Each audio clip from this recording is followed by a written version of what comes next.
Contradiction, and welcome to another episode of On the Table, where we discuss video games, consoles, and how it created a gateway to a culture we know and love today. If you read the title of this video, you know we're going to be talking about the PlayStation 1. Before the PS1 was under development, Sony originally had a contract with Nintendo to develop a prototype known as the Nintendo PlayStation.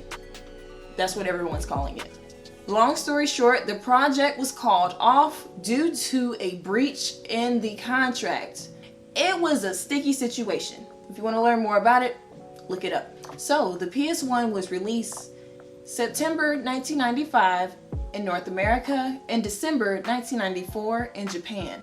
Sony had no business doing game development because they had no experience compared to its competitors. However, they played their cards right.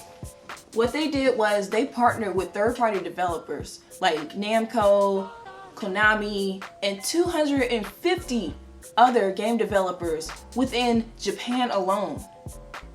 That smart decision not only sold them 2 million copies within the first 6 months of it being on the market, but them working with third-party developers, something that their competitors kind of lacked in that department, scored them over 400 games. 400 games for the PS1! What? You want to know what their competitors did?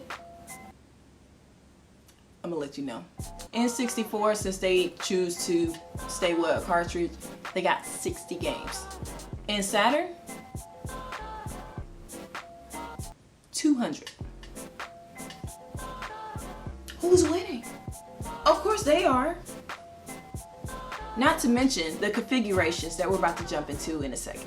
The configurations of the PS1 would include a 32-bit RISC with a 33.9 megahertz CPU, which is combined with a 1 megabit video RAM and a 2 megabit system RAM.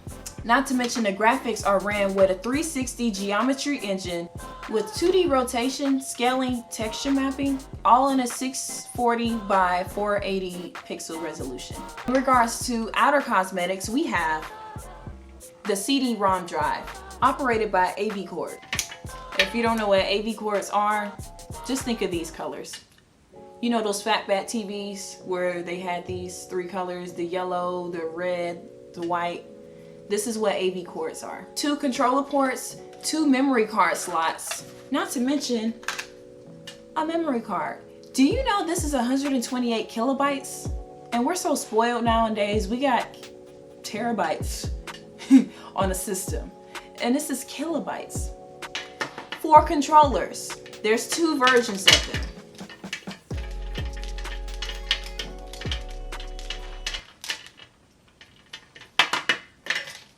There's 2 different types of controllers for the PS1.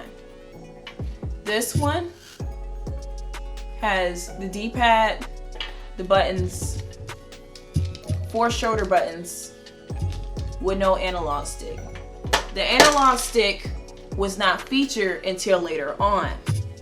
Only reason why I found out is because I wanted to play Ape Escape. And I had this controller and I needed to buy this one to catch the monkeys. And lastly, let's go over the titles from you guys. I posted on my social media this picture on Facebook, Twitter, and Instagram. Feel free to follow those if you want to participate in the next one. I posted this picture and I asked you guys, what is the first game that comes to mind when you think of the PS1? I read all the comments and here are the results. For the most commonly named, here are the top 5 that I saw. Crash Bandicoot, Tekken, Metal Gear Solid, Spyro, and finally, Final Fantasy VII. And here are the results for games that wasn't as popular in the comments, but is very worth noting. Ready? All right, so here are, the list was pretty long, so I had to consolidate it, but here's what I have. Tenchu, Twisted Metal, 1 and 2.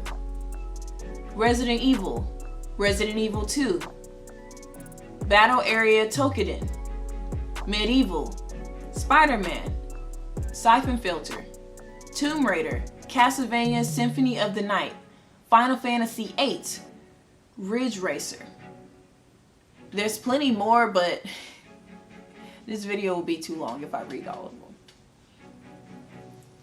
If you agree or disagree with the results, or if there's a game that I missed or any of us may have missed from social media world, go ahead and sound off in the comments down below.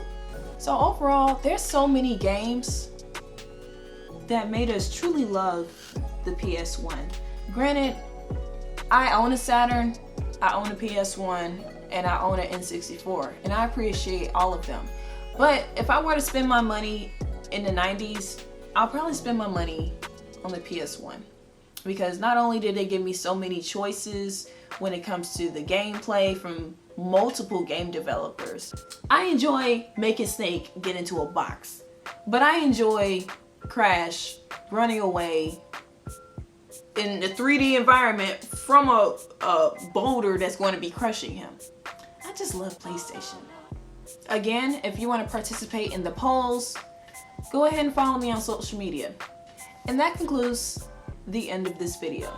If you like this video, go ahead and smash that like button. If you don't, that's okay too. I love you guys for watching, and I'll see you in the next video. Peace.